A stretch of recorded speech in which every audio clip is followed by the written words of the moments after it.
জাহান্নাম বছরে 2টা নিঃশ্বাস ছাড়ে। কয়টা নিঃশ্বাস? একটা নিঃশ্বাস গ্রীষ্মকালে যখন প্রচন্ড দাবদাহ চলে, ওইটা হচ্ছে জাহান্নামের নিঃশ্বাসের ফসল। ওই প্রভাবে পৃথিবীতে এরকম দাবদাহ চলে। এই সায়েন্স বিশ্বাস করবে? করবে না। ওর বিশ্বাসের আমার যায় আসে না। আল্লাহ পাক বলেছেন সত্য, রাসূল বলেছেন সত্য।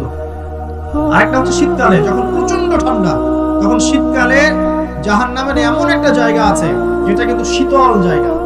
জাহান্নামের পুরো জায়গাটাই কিন্তু আগুন নয়, এমনও জায়গা আছে যেটা কি খুব শীতল। ওই শীতল অংশ শ্বাস ছাড়লে এই যে পৃথিবীতে সেই এই শীতের একটা প্রভাব চলে আসে, প্রচন্ড ঠান্ডা শৈত্য প্রভাব চলে আসে। এটা হয়তো অনেকে বিশ্বাস করবে, ভুল মনে করবে যে ধর্মান্ধ কথাবার্তা।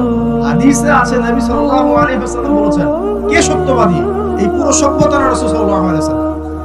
এই বিশ্বের সমস্ত মানুষ সত্যবাদী বেশি না আল্লাহর রাসূল বেশি সত্যবাদী?